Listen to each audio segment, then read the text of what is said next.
Pagkaraang mabigyan ng student driver's permit, ano ang pangunahing isaalang-alang sa mga pag-aaral at pagpapatakbo ng sasakyang dimotor? A. Kailangan magsanay mag-isa sa pagmamaneho ang nag-aaral upang makapasa sa examination na pang non-professional na lisensya. B. Kailangang magsanay sa pagmamaneho ang nag-aaral at dapat may kasamang lisensyadong driver na may DL code na angkop sa uri ng sasakyang dimotor na minamaneho. C. Ang nag-aaral magmaneho ay dapat may malusog na pangangatawan sa panahon ng pagsasanay kahit walang instructor upang maiwasan ang banggaan sa kalsada. Ang tamang sagot letter B. Kailangang magsanay sa pagmamaneho ang nag-aaral at dapat may kasamang lisensyadong driver na may DL code na angkop sa uri ng sasakyang dimotor na minamaneho. Dumadaan ka sa kalsada na may isang daanan lamang at nasa kaliwa ang lugar para sa paglagpas. Ang driver sa likod mo ay gustong mag-overtake. Dapat kang A. Maghintay sa tapat ng lugar sa daan ng paglagpas sa iyong kaliwa. B. Magmabilis para makalayo sa kasunod na driver. C. Tumabi sa daan ng paglagpas sa iyong kaliwa. Ang tamang sagot letter C. Tumabi sa daan ng paglagpas sa iyong kaliwa. Pa-expressway ka. Bakit importante na gamitin ng buo ang linya ng akselerasyon? A.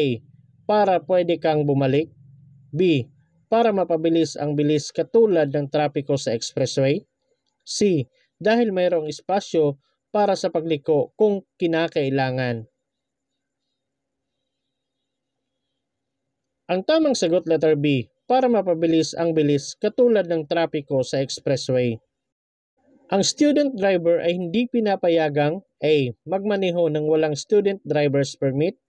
B. Magmaneho ng walang kasamang kwalipikadong nagtuturo. C. Lahat ng nabanggit. Ang tamang sagot letter C. Lahat ng nabanggit. Ang signal sa pagliko ay dapat gamitin. A. Habang patungo sa intersection. B. Bago umalis sa intersection. C. Bago lumiko sa intersection. Ang tamang sagot letter C. Bago lumiko sa intersection. Isang pagbubukod para sa isang bata na sumakay bilang pasahero ng isang motorsiklo sa mga pampublikong kalsada na may mabigat na traffic at mataas na bilang ng mabibilis na mga sasakyan at kung saan ang isang limitasyon ng bilis ay higit sa 60 kilometro kada oras ay A. Ang pasahero na bata ay maaring maabot ang balikat ng driver. B. Ang pasahero na bata ay nangangailangan ng agarang medikal na atensyon. C. Ang bata na pasahero ay may pahintulot ng magulang. Ang tamang sagot letter B.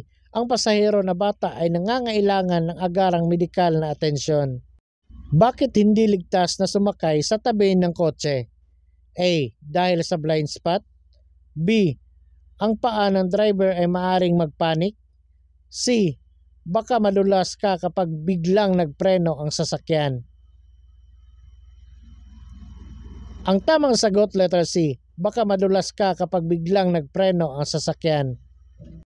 Ano ang dapat mong gawin kung may dalawang pasahero na nais sumakay sa iyong motorsiklo? A. Hayaan ngunit magmaneho ng mabuti. B. Huwag hayaan ang dalawang pasahero na sumakay sa iyo. C. Huwag dumaan sa kalye na may maraming tao at sasakyan. Ang tamang sagot letter B. Huwag hayaan ang dalawang pasahero na sumakay sa iyo. Ano ang hindi minumungkahing gawin kung ikaw ay mag-U-turn? A. Pagtingin sa lilikuan bago lumiko. B. Pananatili sa kaliwang bahagi ng pinakaloob na lane. C. Pagpreno ng gulong sa harapan. Ang tamang sagot letter C. Pagpreno ng gulong sa harapan. Ang mga sumusunod ay katangian ng isang driver na makakatulong na maiwasan ang road rage maliban sa A. Pagiging mahinahon sa daan. B. Pag-iwas sa pagbuelta sa kalsada. C. Pagiging bastos sa ibang motorista. Ang tamang sagot, letter C, pagiging bastos sa ibang motorista. Ano ang dapat mong gawin kung ang dalawang pasahero ay nais na sumakay sa iyo?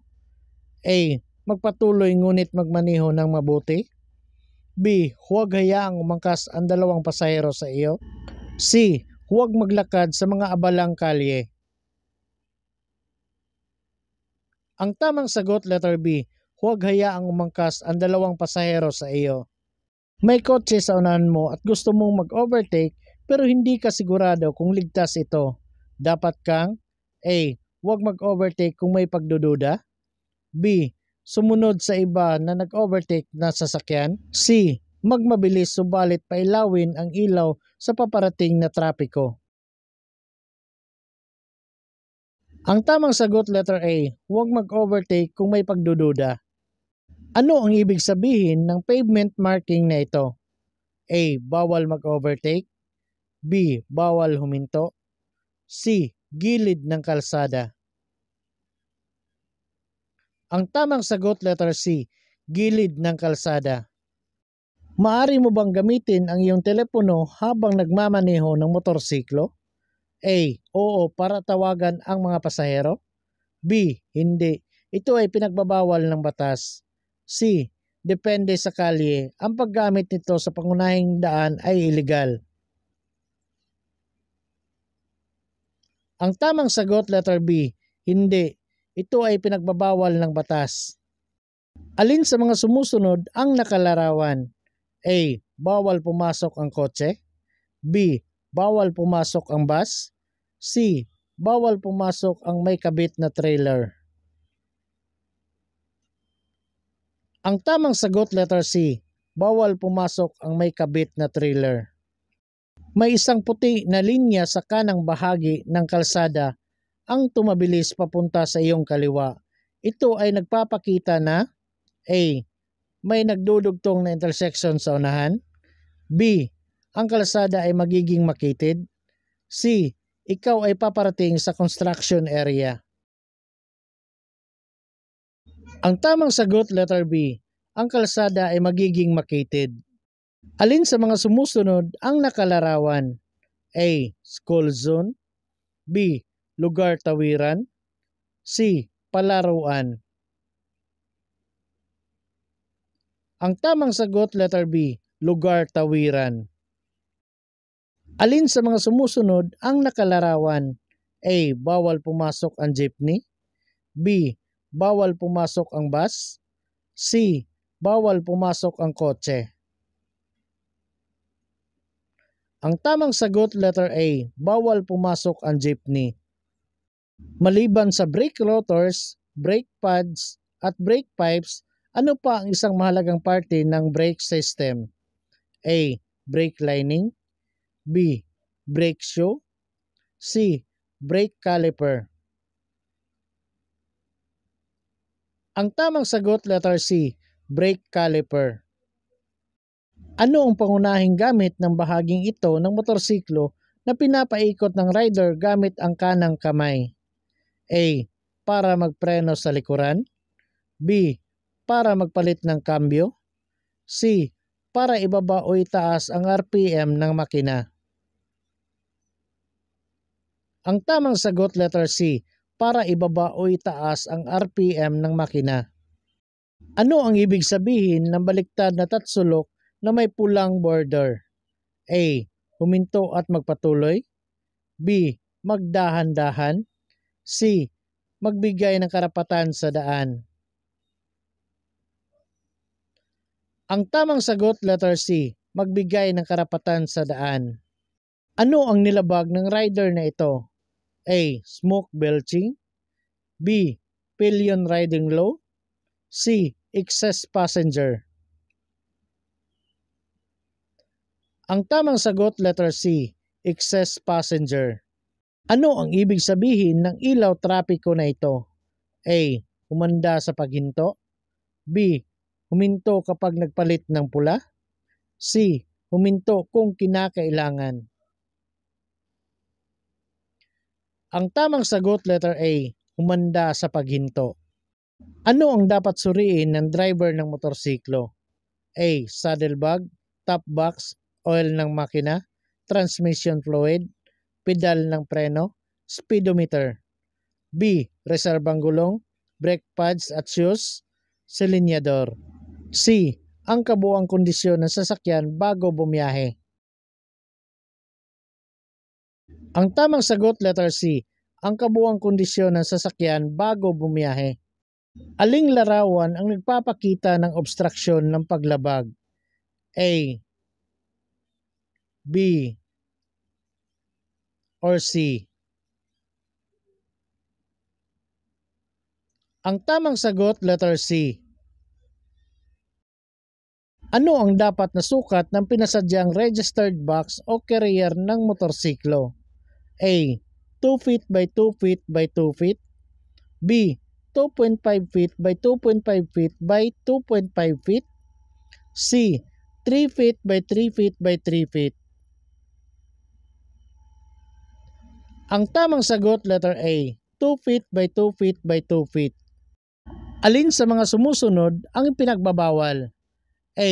Pagkabit ng top box na kayang maglaman ng dalawang full face na helmet.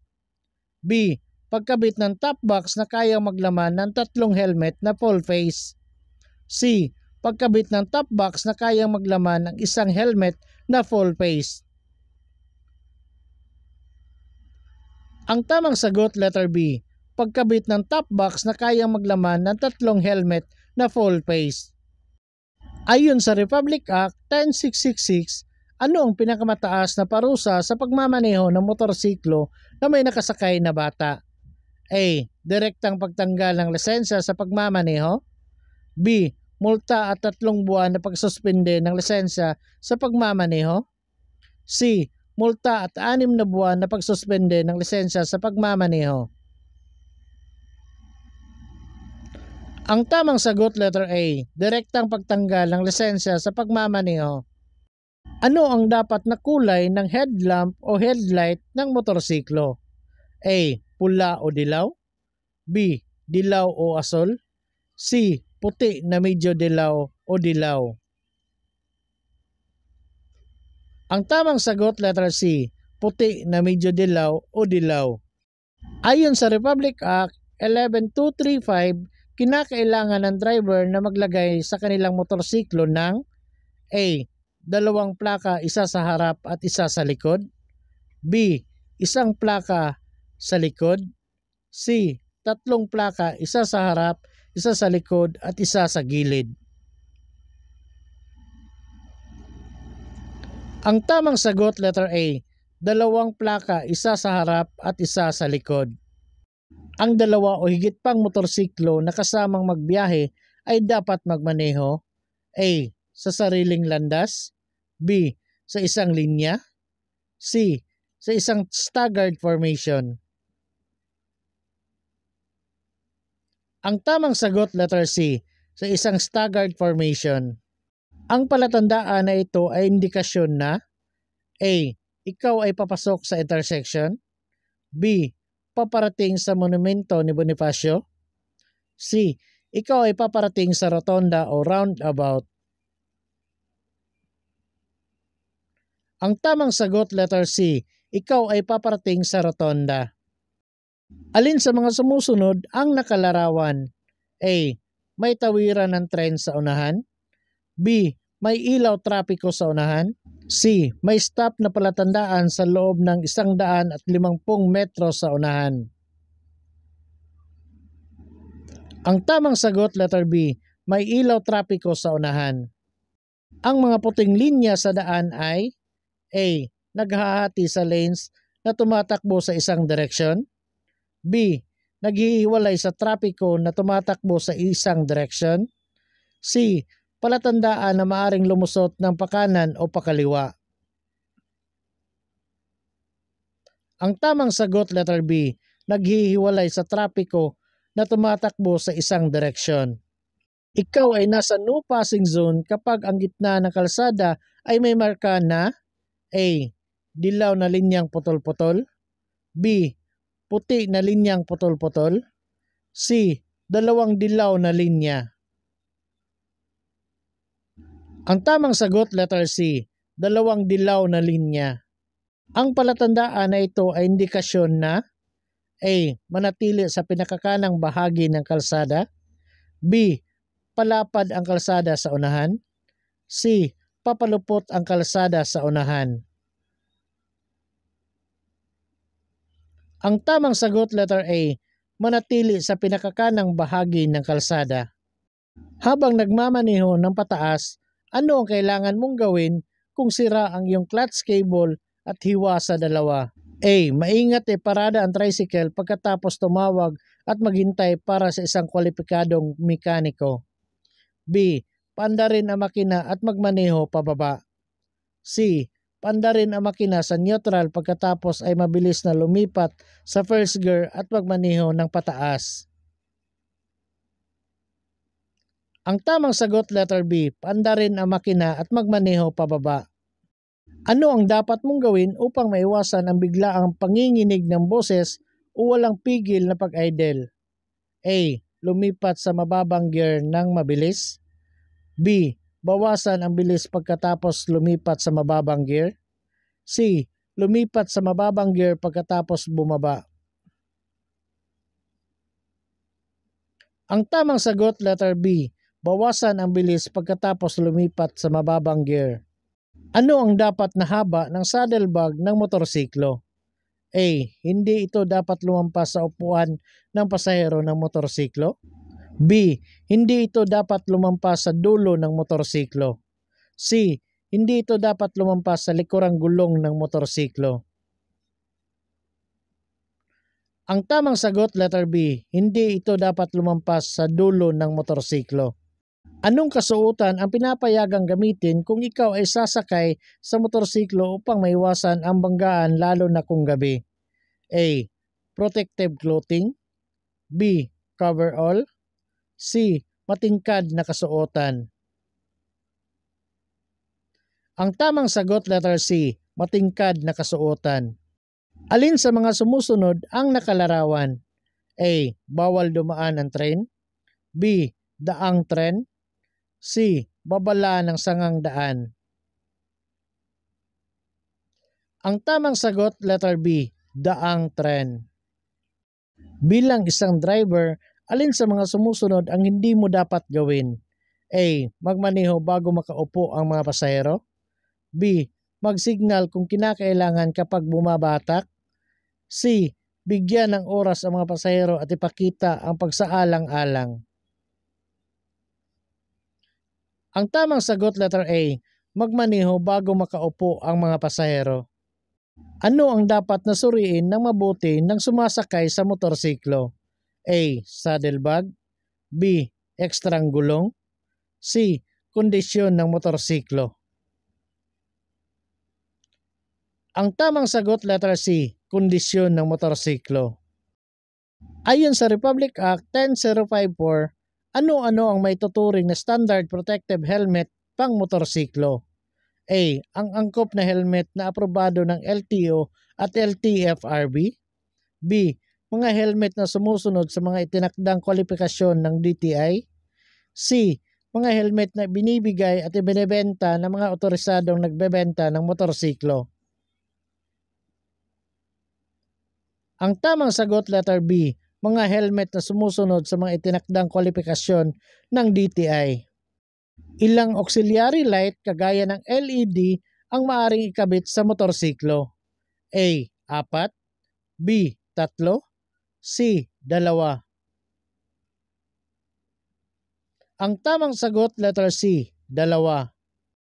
Anong mga palatandaan ang nagbibigay kaalaman at payo sa mga gumagamit ng kalsada tungkol sa mga direksyon, distansya, ruta, lokasyon ng mga serbisyo para sa mga gumagamit ng kalsada at sa mga lugar na nagnanais puntahan? A. Mga sinyas na nagbibigay kaalaman. B. Mga babala. C. Mga palatandaan ng regulasyon. Ang tamang sagot, letter A. Mga sinyas na nagbibigay kaalaman. Aling diagram ang tama? A. B. Or C? Ang tamang sagot, letter B.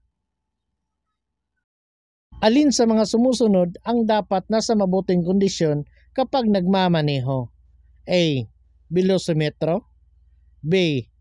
Chain train. C. Lahat ng nabanggit.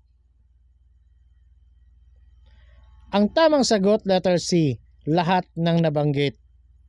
Alin sa mga sumusunod ang nakalarawan? A. Bawal pumasok. B. Magbigay ka. C. Huminto ka. Ang tamang sagot, letter B. Magbigay ka. Ang palatandaan na ito ay indikasyon na A. Ang kalsada ay may dibisyon. B. Two-way na trapiko. C. Bawal ang mag-overtake. Ang tamang sagot, letter B. Two-way na trapiko. Alin sa mga sumusunod ang nakalarawan? A. Papalupot ang kalsada sa unahan. B. Palapad ang kalsada sa unahan. C. May barikada sa unahan, humanda na lumiko. Ang tamang sagot, letter A. Papalupot ang kalsada sa unahan. Ang chain ng driver ay dapat na regular na suriin ng A. Paglalagay ng sapat na langis o grasa. B. Paglagay ng sapat na langis o grasa at pag-adjust ng sapat na tensyon. C. Paglagay ng langis at putulin kung kinakailangan. Ang tamang sagot, letter B. Paglagay ng sapat na langis o grasa at pag-adjust ng sapat na tensyon. Ano ang ibig sabihin ng dilaw na putol-putol na linya sa mga kalsada? A. Maaring mag-overtake kung ligtas. B. Hindi maaring mag-overtake. C. Maaring mag-overtake anumang oras. Ang tamang sagot, letter A. Maaring mag-overtake kung ligtas. Kasama sa preventive maintenance ang pagsuri at muling pagsuri sa lahat ng mahalagang bahagi, mga consumables at accessories ng sasakyan upang A. Ipasa ang pag-renew ng LTO ng pagpaparehistro. B. Maging mas pamilyar sa sasakyan. C. Panatilihin ang pagiging karapat-dapat ng sasakyan sa kalsada. Ang tamang sagot, letter C. Panatilihin ang pagiging karapat-dapat ng sasakyan sa kalsada. Kumpletuhin ang pahayag. Walang sasakyang dimotor ang dapat magmaneho sa paraang maging dahilan upang maglabas o magdulot ng anumang hindi ka nais-nais na amoy o usok. A. Tunog. B. Kulay. C. Ingay. Ang tamang sagot, letter C. Ingay. Kung ikaw ay nahuli, ilang araw ang palugit upang maayos ang iyong kaso at matubos ang lisensya? A. 30 araw. B. 15 araw. C. 10 araw. Ang tamang sagot, letter B. 15 araw. Kailan ka maaring maghintay sa dilaw o yellow box sa sangang daan? A. Kapag ang traffic light ay pula. B. Kapag nakatigil ang daloy ng trapiko. C. Hindi kailanman. Ang sangang daan ay dapat malinis sa lahat ng oras. Ang tamang sagot, letter C. Hindi kailanman. Ang sangang daan ay dapat malinis sa lahat ng oras. Ang paggamit ng huwad na lisensya ay pinagbabawal at may parusang A. 500 pesos at 6 na buwan na hindi makakakuha ng lisensya. B. Pagkabilanggo ng hindi hihigit sa 6 na buwan. C. 100 pesos. Ang tamang sagot, letter A. 500 pesos at 6 na buwan na hindi makakakuha ng lisensya. Kailan dapat magdesisyon ang isang driver? A. Kung buhol-buhol na ang trapiko. B. Kung mahusay siyang magmaneho. C. Habang siya ay nagmamaneho. Ang tamang sagot, letter C. Habang siya ay nagmamaneho. Kung gusto mong magpalit ng lane sa highways, kailangang mag-signal A. 10 segundo bago gawin ito. B. 5 minuto bago gawin ito. C. 1 minuto bago gawin ito. Ang tamang sagot letter A, 10 segundo bago gawin ito. Kailangang magbigay ng sinyas kung kakanan o kakaliwa sa darating na intersection sa layong A. 15 metro, B. 60 metro, C. 30 metro. Ang tamang sagot letter C, 30 metro. Kung ang nakasalubong mo ay may nakakasilaw na ilaw, ano ang dapat mong gawin? A. Silawan din ang nakasalubong. B. Tumingin ng bahagya sa gawing kanan ng kalsada. C. Titigan ang nakakasilaw na ilaw. Ang tamang sagot letter B, tumingin ng bahagya sa gawing kanan ng kalsada. Kung paparating ka sa isang kurbada, ano ang dapat mong gawin? A. Magmarahan, bagalan ang takbo bago dumating sa kurbada. B. Bilisan ang takbo habang nasa kurbada. C. Magpreno ng bigla habang tumatakbo sa kurbada. Ang tamang sagot letter A, magmarahan, bagalan ang takbo bago dumating sa kurbada. Ang isang driver's license ay maaring magmaneho ng A. Kahit anong uri ng sasakyan. B. Sasakyang nakasaad sa lisensya. C. Pampasaherong sasakyan lamang. Ang tamang sagot letter B, sasakyang nakasaad sa lisensya. Ano ang dapat mong ihanda kung malayo ang biyahe? A. Maghanda ng kagamitang pangkumpuni ng sasakyan kung masisiraan. B. Planuhin ang ruta at ikondisyon ang sasakyan. C. Tama lahat ang nasa itaas. Ang tamang sagot letter C, tama lahat ang nasa itaas. Kung paparada ng paahon sa may bangketa, dapat mong ipihit ang gulong. A. Papuntang bangketa. B. Papalayo sa bangketa. C. Kahit anong direksyon. Ang tamang sagot letter B, papalayo sa bangketa.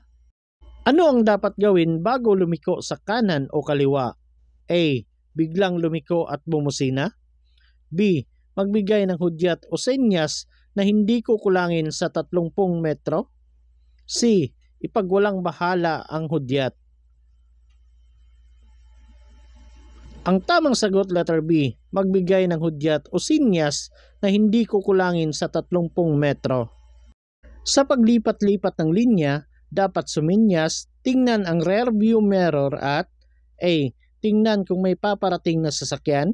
B. Bumusina. C. Sindihan ang headlight. Ang tamang sagot letter A, tingnan kung may paparating na sasakyan. Matapos kang lumangpas o mag-overtake at nais mong bumalik sa pinanggalingang linya ng ligtas, kailangan A. Tingnan sa rearview mirror ang iyong nilampasan.